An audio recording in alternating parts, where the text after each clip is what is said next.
ხელნაწერთა ეროვნულ ცენტრში უცნობი ავტორის უცნობ პოემას მიაკვლიეს 13 გვერდიანი ისტორიული ხასიათის ტექსტი 18 საუკუნის ბოლო პერიოდს და ერეკლემების შთამომავლების ცხოვრებას ასახავს. მხედრული ასოებითა და ლიტერატურული ქართულით დაწერილი პოემა საეკლესიო მუზეუმის აღწერის დროს შემთხვევით აღმოაჩინეს. 400-მდე ხელნაწერში მეცნიერებმა აქამდე უცნობი რამდენიმე წერილობითი ძეგლი იპოვეს. მუზეუმში დაცული საეკლესიო და საერო ხასიათის ხელნაწერების აღწერა 3 წლის წინ დაიწყო. უახლოეს მომავალში კი ახალი წიგნის გამოცემაც იგეგმება.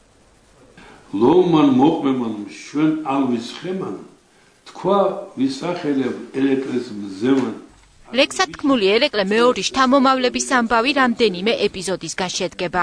პოემის 13 ფურცლიანი ფრაგმენტი მე-18 საუკუნის ბოლოსა და მე-19 საუკუნის დასაწყისის რეალობას ასახავს. საქართველოს ისტორიისათვის მნიშვნელოვანი ეტაპის აღსახწერად უცნობ ავტორს თხრობის ეს ფორმა აურჩევია.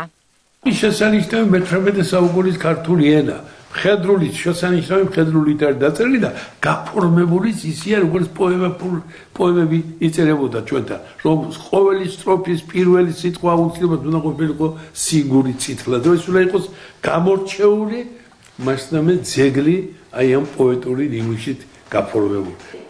უცნობი ხელნაწერის უცნობ გვერდებს მეცნიერებმა საეკლესიო მუზეუმის აღწერის დროს მიაკვლიეს. 1880 წელს დაარსებულ მუზეუმში 400-მდე ხელნაწერია დაცული. დოკუმენტები ისტორიკოს თედო ჟორდანიასა და ექვთიმე თაყაიშვილის შემდეგ არავის შეუსწავლია. თუ კი ეს მასალები არ აღიწერა, თუ კი არ დადგინდა თითეული ხელნაწერის თხზულებათა რაობა, ავტორის ვინაობა, გადამწერის და ასე შემდეგ თარიღი, შესაბამისად ეს იქნება სხვა მასალა, რომელიც ხელმიუწვდომელი იქნება ფართო საზოგადოებისათვის.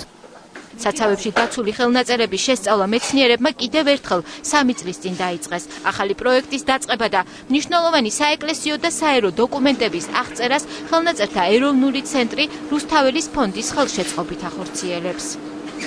ეს კვლევა საქართველოს განათლების და მეცნიერების სამინისტრო შოთა რუსთაველის ეროვნული სამეცნიერო ფონდის მიერ 130,000 ლარით იქნა დაფინანსებული. ამ ტიპის კვლევებით ჩვენ ვცდილობთ ხელი შევუწყოთ მსგავსი მეცნიერებების ამ მიმართულებაში მეცნიერებების განვითარებას და მათ პოპულარიზაციას როგორც ქვეყნის შიგნით, ისე განსაკუთრებით საქართველოს ფარგლებს გარეთ.